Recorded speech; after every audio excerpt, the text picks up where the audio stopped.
Hey, what's up? Liron here. Thank you for joining me in another video. Now, if you want to improve your drawings and get to that next level, whether it's for drawings purpose or for painting, I want to talk about two drawing methods. Okay, and this is something I read. I started reading Drawing on the Right Side of the Brain, and also some other books I'm going to tell you about in a second. And they really helped me make this distinction in my mind. And also I'm going to show you tons of sketches from this sketchbook. But let's just talk about very briefly the topic at hand. So there are two ways of drawing. In a way, you can look at it like that. One way is to indeed directly observe and draw things as you see them. And there's a big challenge to that if you've been accustomed to looking at things as symbols. This is something I talked about in the past. So if you look at your hand and you're so used to just drawing 5 hot dogs basically for the fingers, you go on autopilot and you draw the hand as you know a hand looks. And the problem with that is you can't see the shapes clearly.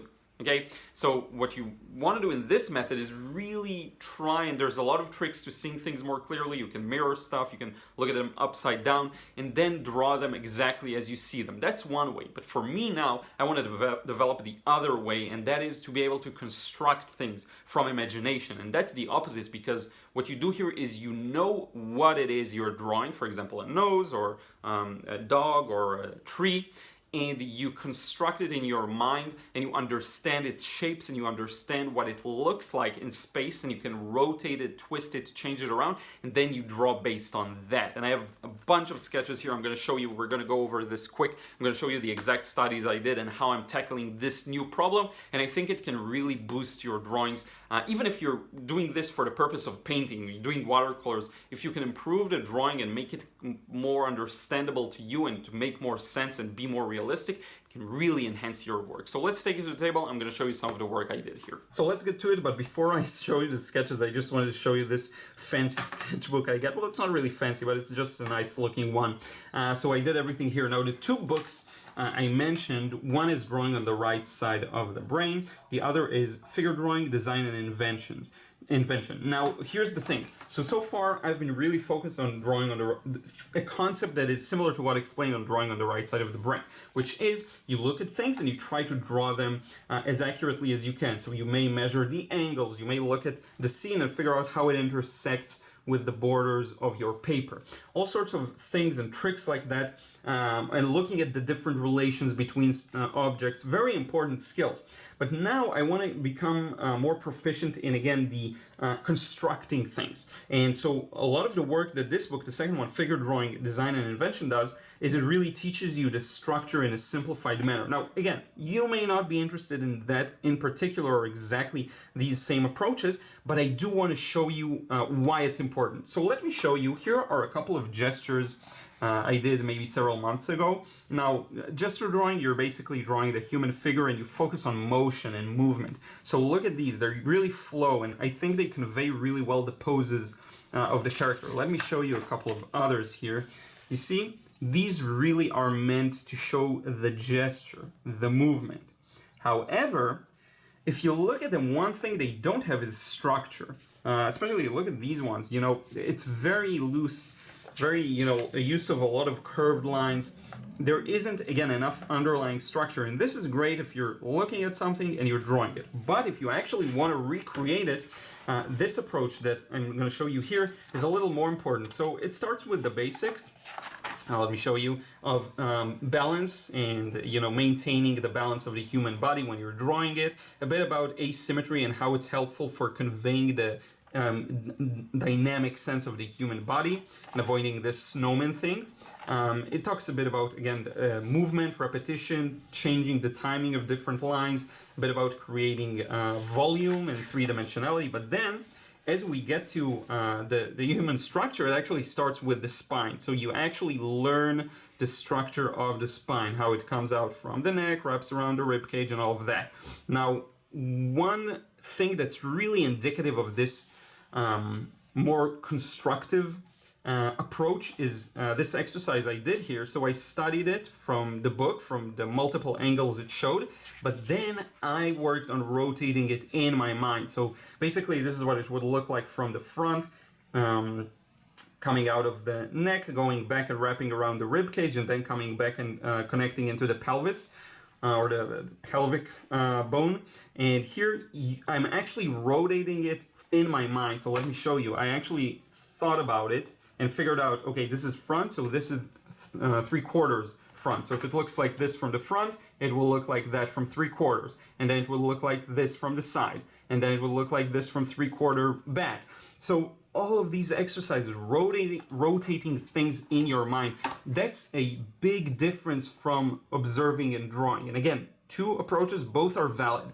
But I do want to open up your eyes to the other one because I haven't been focusing on it a lot, and now I do want to develop it. So center of gravity. Now here we get to how to simplify the rib cage and the pelvis.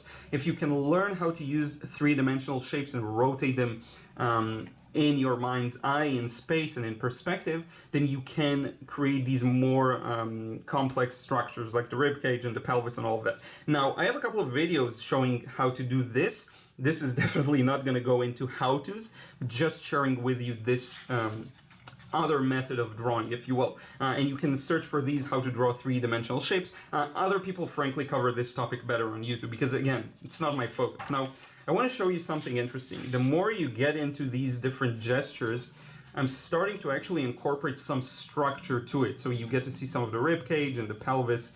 Let me show you, because the more you go forward, the more the structure gets clear. Here I was starting to really figure out how to put that structure in. And today here there are some landmarks, meaning when you look at a figure, you can tell where some of the points are by some pointy bones and all sorts of things like this. So you learn where they are. You see, this approach requires some more learning. Here again, some of the different landmarks at the back. This was at the front, and this is at the back. So for example, here you get the pit here of the neck. Out of that, what's this thing's clavicles come out of. Then you get the manubrium, the sternum, and all of these technical things that, again, my concern with these is to know where to place the pelvis, where to place the rib cage, and all of those very useful things. Now look at these gestures, okay?